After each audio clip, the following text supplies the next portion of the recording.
Assalamualaikum warahmatullahi wabarakatuh. Mudah-mudahan saat ini kita sudah terhubung dengan Gus Baha. Assalamualaikum Gus. Waalaikumsalam warahmatullahi wabarakatuh.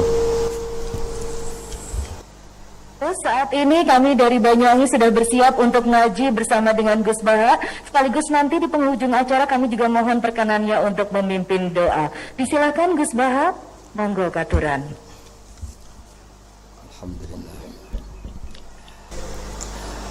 Alhamdulillahirabbil alamin wassalatu wassalamu ala asyrofil mursalin sayyidina Maulana Muhammadin wa ala alihi washabihi asmain amma ba'du. Yang saya hormati Bupati Banyuwangi Haja Fistiandani Azwar Anas, Bapak Wakil Bupati Haji Sugira, Bapak Abdul Azwar Anas, semua pegawai Pemkab Banyuwangi. Saya akan ngaji kira-kira kurang lebih 1/4 jam karena saya juga punya wadifah di sini. Saya akan ngaji tentang betapa mudahnya berbuat baik dan betapa mudahnya bersosialisasi yang jadi kebutuhan sosial masyarakat. Kemudian di saat yang sama sebagai kebaikan menurut Islam. Ini saya baca kitab yang sangat otoritatif, yaitu kitab Sahih Muslim, di mana kita tahu dalam Islam pegangan ahli sunnah wal jamaah juga pegangan ulama seluruh dunia adalah Al-Kutubus Sittah, kitab 6 diantaranya yang hadis Bukhari Muslim. Di sini ketika Nabi ditanya tentang beberapa kebaikan, yaitu dari pertanyaan ayul a'mali afdol, amal apa yang terbaik, di antaranya Nabi menyebut sekian: iman billah, iman kepada Allah Ta'ala. Kemudian ini yang penting dilakukan semua pemimpin, oleh bupati, oleh wakil bupati, oleh seluruh pemimpin, baik struktural maupun kultural, maupun pemimpin kecil, yaitu di keluarga. Yaitu Nabi ngendikan di antara misi Islam adalah memperdekakan budak. Kemudian ada yang lagi tanya lagi, fa'illam af'al. Lalu dari sekian kebaikan yang butuh biaya itu saya tidak mampu melakukan ya Rasulullah. Kalau nyumbang masjid saya tidak mampu, kalau berbuat bikin fasilitas umum saya tidak mampu. Ada yang sekian pertanyaan dari sahabat, kalau misalnya kebaikan yang butuh biaya kami tidak mampu, termasuk di sini disebutkan kemampuan berhaji, kemampuan zakat, kemampuan sedekah, kalau semua itu kami tidak mampu ya Rasulullah. Kata Nabi, tu'inu shani'an aw tasna'u li akhraq.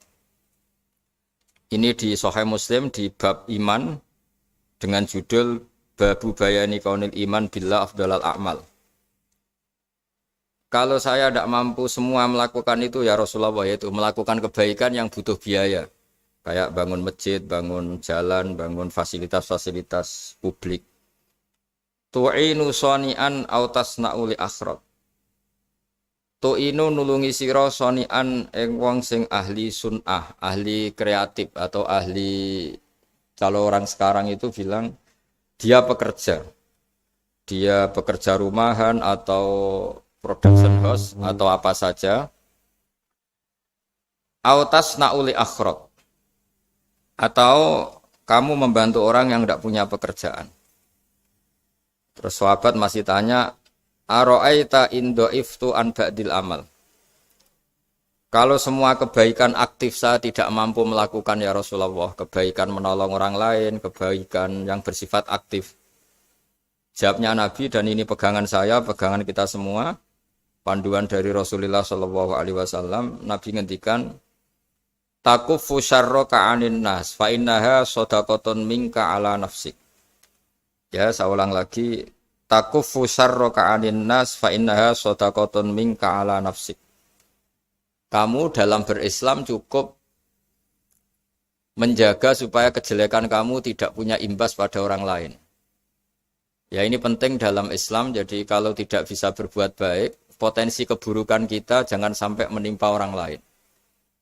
Keburukan itu bisa kejahatan kriminal, bisa kejahatan pidana atau merugikan orang lain, atau kejahatan yang tidak sampai kriminal tapi mengganggu orang lain. Misalnya contoh gampang ini, saya sumpek-sumpeknya sendiri ingin jalan-jalan, main di teman yang di jam kerja. Ini kan sumpek-sumpeknya saya sendiri ingin hiburan, terus wisata atau dolan ke teman yang sebetulnya saat itu dia mungkin ngaji atau kerja atau harus memenuhi kewajiban cari nafkah. Gara-gara nemuin saya, akhirnya dia dikomplain sama majikannya, atau gara-gara nemuin saya, dia akhirnya tidak ngaji sama santrinya, atau gara-gara nemuin saya, dia terganggu aktivitasnya. Itu juga tidak boleh, karena berarti keburukan kita punya akibat pada orang lain. Jadi kaidah dalam Islam itu kalau tidak berbuat baik, potensi keburukan kita ini jangan sampai menimpa orang lain. Sehingga di sini Islam menyarankan uzlah. Uzlah itu nyepi. Jadi misalnya kita baru penat, baru bawaannya itu emosi, baru gak suka kumpul orang, itu ya sebaiknya jangan jalan-jalan. Karena di antara kebaikan Islam itu tabassum, senyum, atau talqatu wajhin, ceria. Tapi karena kita mungkin jatuh kredit, jatuh hutang, atau punya masalah keluarga, sehingga bawaan kita itu emosi. Nah dalam seperti ini sebaiknya uzlah, menutup diri. Sehingga kata Rasulullah SAW dalam zaman akhir di antara kebaikan itu kamu meninggalkan manusia aktivitasnya, kemudian watadaun nas min syarrik, kamu meninggalkan manusia supaya enggak kena keburukan kamu.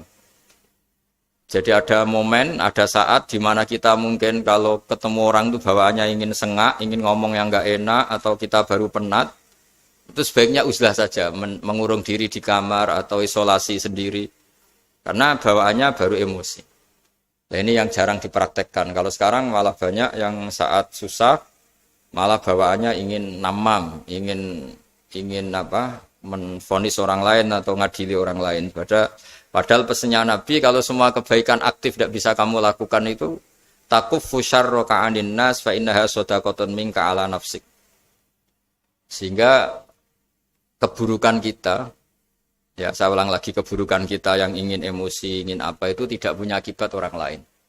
Di sini kearifannya Rasulullah SAW, beliau masyhur ngendikan layak dilqadi wa ghadban. Jangan sampai seorang hakim bikin keputusan ketika emosi, karena bawaannya orang emosi itu pasti enggak terkontrol intelektualnya, enggak terkontrol nuraninya, enggak terkontrol semua sifat baiknya. Itu kalau punya keputusan bahaya sekali. Sehingga Nabi dari awal ngendikan layak dilqadi wa ghadban. Orang yang sedang emosi tinggi jangan bikin keputusan penting. Kemudian oleh ulama diteruskan juga jangan bikin keputusan penting orang yang sangat lapar, atau yang sangat kenyang, atau yang sangat ngantuk, atau yang super sibuk. Jadi hal-hal yang potensi buruk dalam mengambil keputusan itu harus ditinggalkan. Sehingga misalnya bupati atau wakil bupati kalau sedang tidak nyaman dengan suasana apa, nggak boleh rapat kemudian memutuskan keputusan penting. Begitu juga kiai dan semuanya. Nah ini yang supaya otoritatif. Kenapa saya bawa kitab itu logikanya jelas ya. Kita sebagai dai, sebagai ustadz, atau sebagai mubaligh, atau sebagai siapa saja, yang ingin kita wariskan ke umat Rasulullah adalah dawuh-dawuhnya Nabi. Dan kalau kita ngaji tidak pakai kitab, itu sebenarnya umat kita jejali dengan pikiran kita, dengan ide kita. Jangan-jangan ide kita, pikiran kita ini tidak mewarisi pikiran Islam, tapi pikiran kita atau emosi kita. Tapi kalau kita baca kitab, artinya umat ini berhak mendapat apa yang diteladankan dan disabdakan oleh Rasulullah SAW. Tapi kalau kita, itu pasti inginnya itu kita. Misalnya kita Bupati Banyuwangi, mungkin kita akan cerita Banyuwangi dengan asik. Tapi bagi daerah lain, apa urgensinya bagi saya? Begitu juga kalau kita kiai, mungkin kita akan cerita fadhilnya kiai. Tapi bagi orang lain yang keutamaannya jadi pekerja, jadi satpam, jadi guru, jadi pegawai negeri yang adil. Sehingga subjektivitas kita ini akan tinggi. Tapi kalau kita sebagai kiai baca hadis, maka umat ini mendapatkan panduan dari Rasulullah SAW. Nah dari sekian panduan itu kata Nabi, jika Anda tidak bisa berbuat kebaikan aktif, maka kebaikan yang harus Anda lakukan adalah potensi kejelekan kamu jangan menimpa orang lain. Makanya saya berkali-kali bilang, saya ini termasuk kiai yang jarang main ke alumni. Karena tadi kadang-kadang alumni itu sudah mau kerja di tempat kerjanya atau mau janjian ngantar anaknya sekolah. Gara-gara ada saya, mungkin semua itu dibatalkan.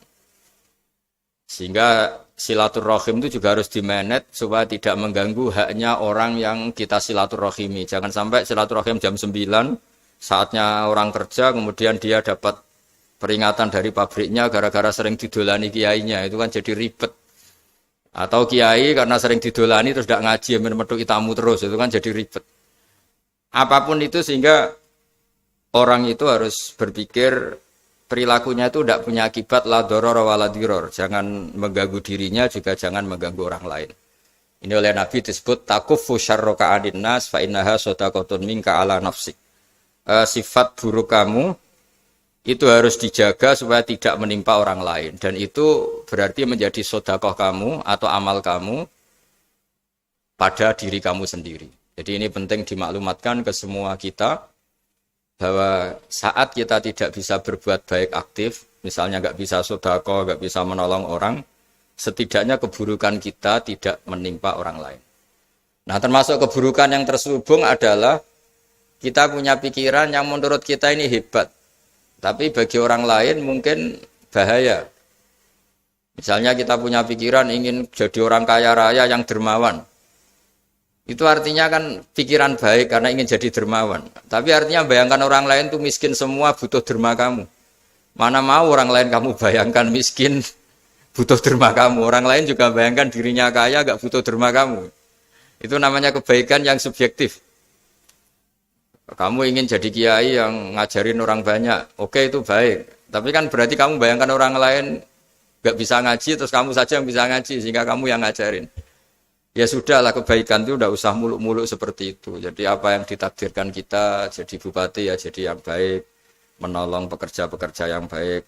Saya kemarin diceritain banyak oleh Mas Anas aktivitas Pemda Banyuwangi yang menolong banyak orang, juga masyarakat juga saling menolong dan seterusnya dan terusnya. Jadi ini jelas maksud saya supaya bupati dan semuanya pemimpin melakukan kebaikan itu berdasar panduan dari Rasulullah SAW, di mana di antara aturan yang dianjurkan beliau adalah aktivitas kita sebagai manusia adalah tu'inu soni'an au tasna'uli akhraq. Kamu selalu punya aktivitas membantu orang lain.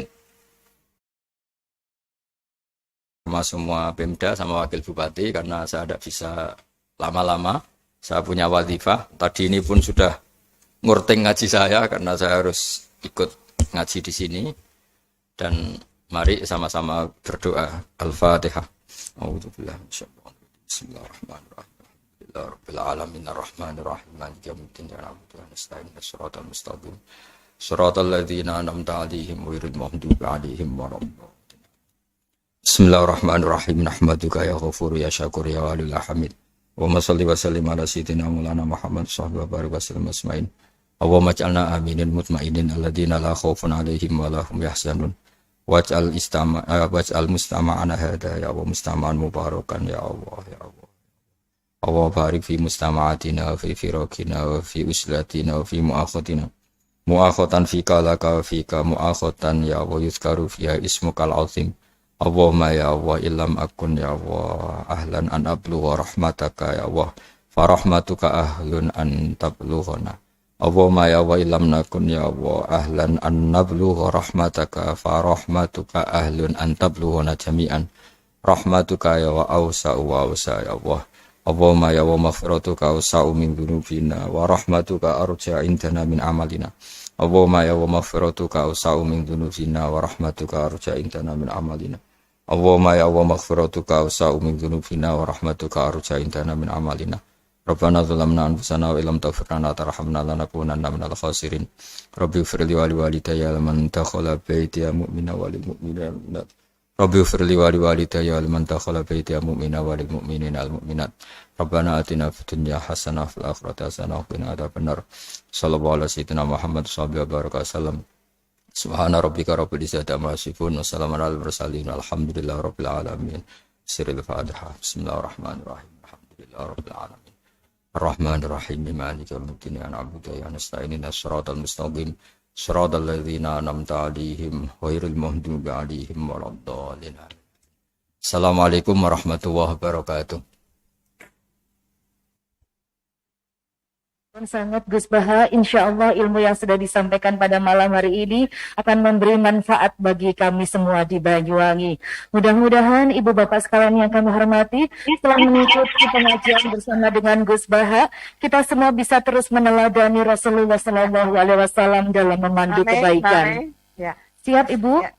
Ya. Terima kasih Gus Baha, matur nuwun sangat atas ilmunya, ya walaupun hanya sebentar, tapi mudah-mudahan ilmu yang Gus Baha sampaikan hari ini sangat luar biasa, ya, dan mudah-mudahan kita bisa mengamalkannya. Dan kami berharap nanti mungkin Gus Baha di lain waktu bisa berkenan lagi memberikan materi kepada kami di acara Smart Santri, nggih, Gus Baha. Ya, matur nuwun Gus, matur nuwun. Assalamualaikum. Assalamualaikum warahmatullahi wabarakatuh.